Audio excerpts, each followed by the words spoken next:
అందరికీ నమస్కారం. పెద్దలు అన్న శ్రీనివాస్ గౌడ్ గారు చాలా విషయాలు చెప్పిండ్రు. నేను ఒక్కటి రెండు విషయాలు చెప్తాను. ఇందాక సోదరుడు మిత్రుడు అడిగిన దానికి పురుగులాగా చూసిండ్రు అని చెప్పి ఒక ఎమ్మెల్యే అని చెప్పిండు అంటే మరి అధికారంలో ఉన్నప్పుడు ఎందుకో చెప్పలేడు? అప్పుడు కూడా చెప్పాలి కదా. ఇదే మాట అప్పుడు చెప్పి మా ఎమ్మెల్యేలను పురుగుల్లాగా చూస్తున్నారు కాబట్టి నేను పార్టీ వదిలిపెట్టి పోతున్నా అని చెప్పి దమ్ము ధైర్యం ఉంటే అప్పుడు చెప్పాల్సినటువంటి మాట ఇది. చేయాల్సినంత చేసి అధికారం అనుభవించాల్సినంత అనుభవించి ఇప్పుడు చెప్తే ఎవరు నమ్మేటటువంటి పరిస్థితులలో కూడా ఉండరు. నిజంగా చెప్పాలంటే ఈ పోతున్నటువంటి ఎమ్మెల్యేలు కావచ్చు, ఇంకొకరు కావచ్చు, మనము అప్పుడప్పుడు గింజలు ఇవి మంచిగా తాలి గింజలు అనుకుంటే కొన్ని గింజలు ఉంటేనేమో చాట్లు వేసి చెరుగుతాం. ఎక్కువ ఉంటే ఏం చేస్తామంటే గాలికి తూర్పాల పడతాం. ఇప్పుడు తూర్పార కార్యక్రమం జరుగుతూ ఉంది.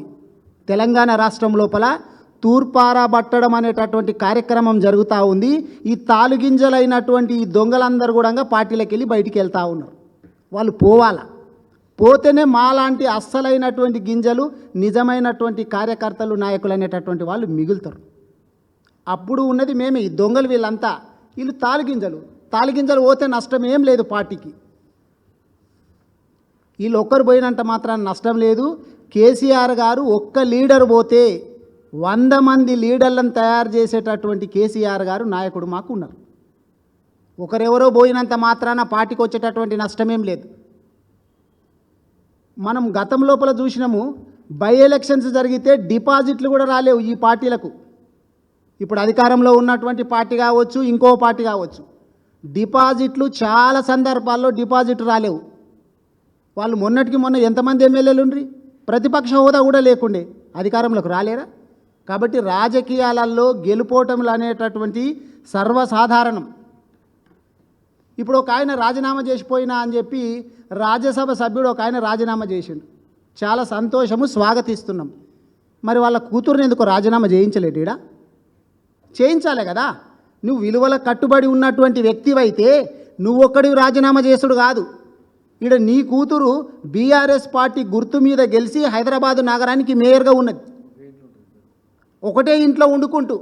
మరి నీ కూతురు చేత కూడా రాజీనామా చేయించు. అప్పుడు నువ్వు విలువల కట్టుబడి ఉన్నావు అనేటటువంటి మేము నమ్ముతాం. అంతే తప్ప ఆ పోయినటువంటి సీటుకు మళ్ళీ ఎట్లాగో గెలుస్తామనేటటువంటి బలము మీకు ఉన్నది చూసుకొని నువ్వు ఒకటి రాజీనామా చేసుకొని నీ కూతురు చేత మరి ఆ మేయర్ పదవిని ఎట్లా కొనసాగిస్తున్నావు చెప్పు. కాబట్టి దయచేసి మీరందరూ ప్రజలు గమనిస్తున్నారు. తెలంగాణ ప్రజలు చాలా తెలివైనటువంటి వాళ్ళు. ఇప్పుడు నిరుద్యోగులు, యువతీ యువకులంతా ఇంత ధర్నాలు చేస్తుంటే రేవంత్ రెడ్డి గారు ఎందుకు కామ్గా ఊరుకున్నారు చెప్పండి? ఎందుకు కామ్గా ఊరుకున్నారు చెప్పండి? ఎందుకు అంటే అటెన్షన్ డైవర్షన్. ఆయన ఇచ్చినటువంటి హామీల నుంచి ప్రజల దృష్టి మరల్చాలా. ప్రజల దృష్టిలంతా ఈ నిరుద్యోగుల గురించి ఆది గురించి ఆలోచిస్తారు.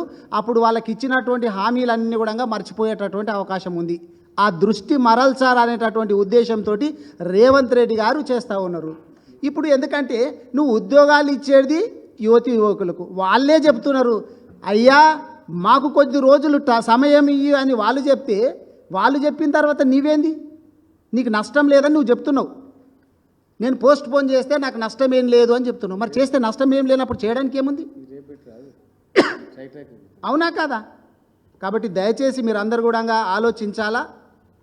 ఆయన ఇచ్చినటువంటి హామీల గురించి దృష్టి మరల్చాలనేటటువంటి ఉద్దేశంతో రేవంత్ రెడ్డి గారు ఈ కార్యక్రమం చేస్తూ ఉన్నారు. ఆంధ్రప్రదేశ్ లోపల సాధ్యమైనటువంటి 1:100 గ్రూప్ 1 ఇక్కడ ఎందుకు సాధ్యం కాదు చెప్పు? పక్క రాష్ట్రమే కదా. కాబట్టి దయచేసి మీరు అందరు కూడా గమనించాలని చెప్పి కోరుకుంటున్నాను.